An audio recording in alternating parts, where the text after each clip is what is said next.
ನನ್ನ ಗಂಡ ಅನ್ನಿಸ್ಕೊಂಡು ನನ್ನ ಮರ್ಯಾದೆ ಕಳೆದ್ಬಿಟ್ಟ, ನಾನು ಇರೋಕ್ಕಿಲ್ಲ, ಸಾಯ್ತೀನಿ, ನೋಡಿ ಮಾತ್ರೆ ತಂದಿದ್ದೀನಿ, ನುಂಗ್ಬಿಟ್ಟು ಸೋತೋಯ್ತೀನಿ, ನನ್ನ ಗಂಡ ಅನ್ನಿಸ್ಕೊಂಡು ಸರಿ ಇಲ್ಲ, ಸಂಜೆ ಒಳಗೆ ನಂದು ಸಂತದು ಇಬ್ಬರದು ಜೀವ ತೆಗಿತೀನಿ ಅಂತ ಬಿಟ್ಟು ಎದುರಿಸ್ತಾವನೆ, ನಮಗೆ ಜೀವ ಬೆದರಿಕೆ ಬೇರೆ ಆಗ್ತಾವನೆ, ನನ್ನಿಂದ ಸಂತೂಗಿ ಆಗ್ತು ಅಂದರೆ ಇದರಲ್ಲಿ ಅವನದೇನೂ ತಪ್ಪಿಲ್ಲ, ಅವನು ಬೇಕು ಅಂತ ನಾನೇ ಹೋಗಿದ್ದು, ನಾನಂತೂ ಬದುಕೋಕ್ಕಿಲ್ಲ ಅಂತ ಚೀಣ್ಣು ಮಣಿಕೆ ಥರ ಆಡ್ಕೊಂಡು ಒಂದು ವಿಡಿಯೋ ಮಾಡಿ ಬಿಡುತ್ತೆ.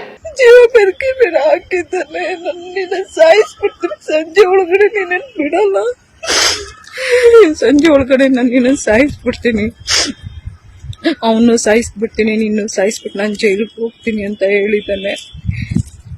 ಅದಕ್ಕೆ ಪಾಪ ನನ್ನಿಂದ ನನ್ನ ಸಂತು ಯಾಕೆ ನಾನು ಹೋಗಿರೋದು, ಅವನಾಗೆ ನಾನು ಕರ್ಕೊಂಡು ಹೋಗಿಲ್ಲ, ನಾನು ಹೋಗಿದ್ದೀನಿ, ಅವನ ತಲೆ ಮೇಲೆ ಏನು ಬರಬಾರ್ದು, ಅವನ ತಪ್ಪೇ ಇಲ್ಲ, ಇದರಲ್ಲಿ ತಪ್ಪೇ ಇಲ್ದಿದ್ಮೇಲೆ ಯಾಕೆ ಅವನಿಗೆ ಶಿಕ್ಷೆ ಆಗಬೇಕು? ಇದಕ್ಕೆಲ್ಲ ಕಾರಣ ನನ್ನ ಗಂಡ, ನಾನು ಬದುಕಕ್ಕೆ ಬಿಡ್ತಿಲ್ಲ ಅವನು, ನೀನು ಬೇಡ ಅಂತ ಹೇಳ್ಬಿಟ್ಟು ಬಂದ್ರು ಕೂಡ ನನ್ನನ್ನು ಬದುಕಕ್ಕೆ ಬಿಡ್ತಿಲ್ಲ ಇವನು.